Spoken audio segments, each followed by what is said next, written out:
Nightmares, behavioral problems, trouble in school, these were all symptoms of the trauma felt by some Atlanta children during the height of the missing and murdered children crisis.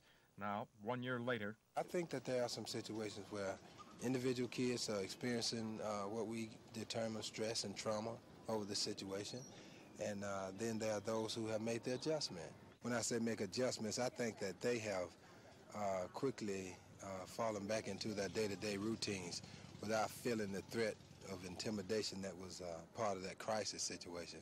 One of the youth murder victims, Aaron Jackson, attended Dobbs Elementary, where Hall is the principal. But even though the death of a schoolmate had a profound effect, Hall says the children, by and large, have put it all behind them.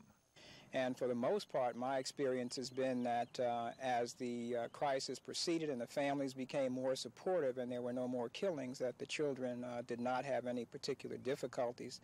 Dr. Smith, Associate Director of Adolescent Services at the Ridgeview Institute, has worked with inner-city children trying to cope with the crisis.